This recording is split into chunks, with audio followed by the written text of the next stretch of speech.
ভাবুন তো যদি ১০,০০০ মানুষ একটি লাইভ ক্লাসে $২০ করে পেমেন্ট করে, তাহলে তার টোটাল আয় দাঁড়ায় ৳২,৪০,০০,০০০ আশেপাশে। আর ঠিক এ ধরনের একটি বিজনেস মডেল তৈরি করেন ভারতীয় এক ইউটিউবার। আমি বলছিলাম ধ্রুব রাঠের কথা।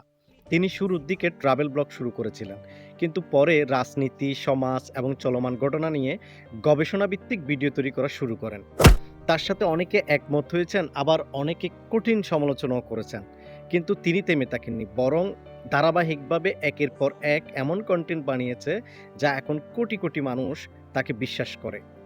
সে শুধু এখন YouTube নয়, তার নিজস্ব একাডেমি রয়েছে, পেইড মাস্টার ক্লাস এবং অ্যাপ।